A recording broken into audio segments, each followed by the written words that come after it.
In 2013, we went through a very difficult situation.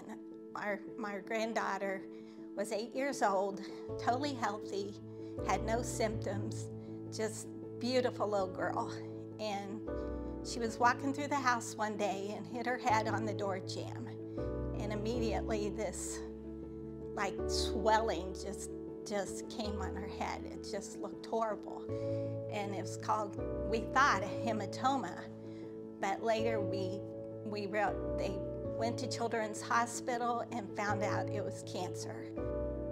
Just from a mom's perspective, hearing the words when the doctor came in, we were at the hospital, and we just thought Kate had a hematoma, and we were going to a plastic surgeon for a procedure that they thought they were just removing or like draining out a hematoma. And when that doctor came in to the room where my husband Jeremy and I were, it's just like a punch in the gut. They tell us, we think your daughter has cancer. This is not a hematoma. We don't, it's not what this looks like.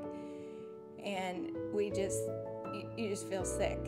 So they rushed us up to the 9th floor, lots of tests, lots of scary terms, and we didn't know, how bad things were. It ended up she had stage 3 cancer. It was a 6-centimeter tumor that was right here on the left side of her, like right here in the temporal area.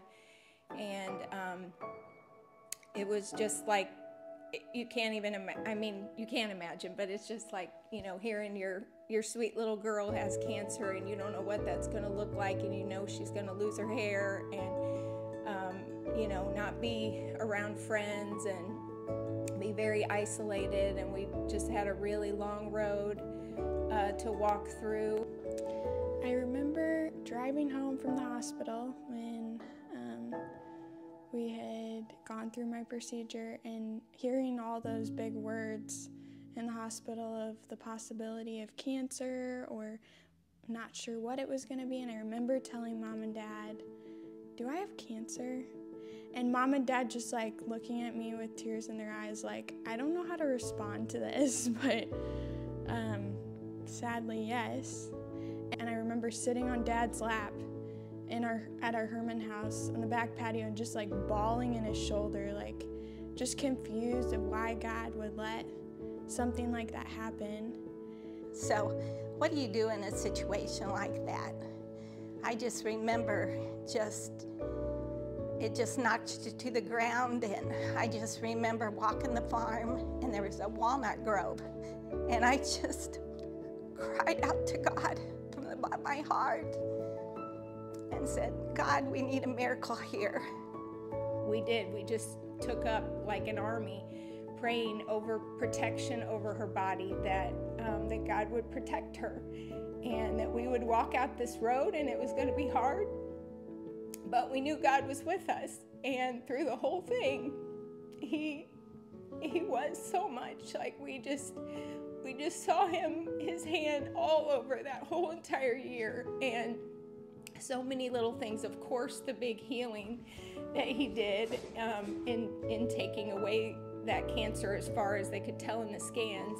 But then just so many little blessings, just giving us strength to get through all those hospital stays, and, her losing her hair. And, there were different times we had to be rushed to the hospital in an ambulance because she had a neutropenic fever and her counts were low and she was sick, and, so many different things that were hard.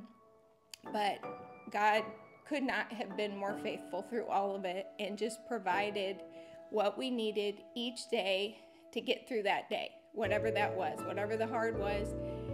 He was there, and we just felt him, felt his presence, felt him giving us the strength that we didn't have on our own. One of the things that they talked to us about was fertility, that she would most likely not be able to have her own children and not get pregnant.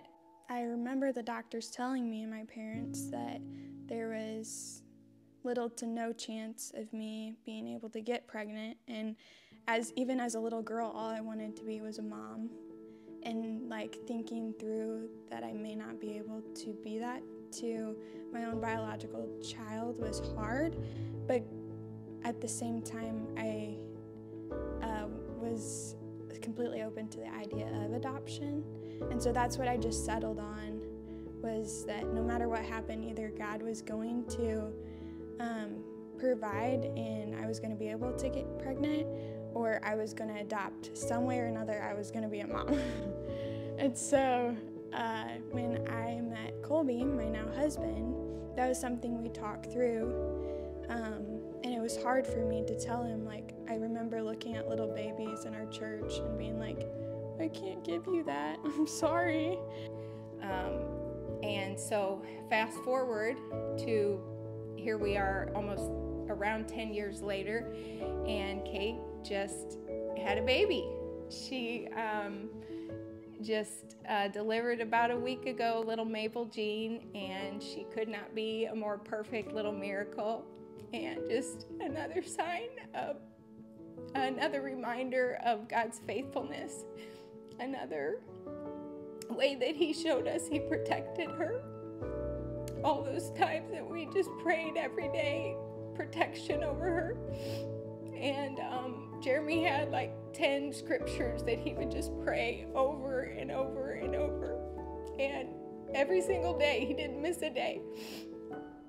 Just praying that God would do exceedingly more than we could ask or imagine. And it has been like the most fulfilling year in growing with Colby through our faith and seeing God give us this gift of now a week-old little baby girl that I will, every time that I look at her, just see the way that God has given me a miracle in more than just one way, in healing my life and walking through that journey with me and my family, and now giving me a little baby that was completely unexpected.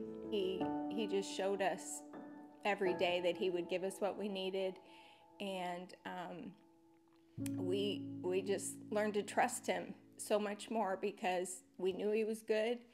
Even in the hard, He gave us what we needed, and we knew He loved us. And it didn't mean it was going to be easy. It didn't mean He would take away all the hard things and the pain and the sickness and all the things, but He gave us what we needed. God was with us every single step of the way. And I'm so thankful that He is that Father to us.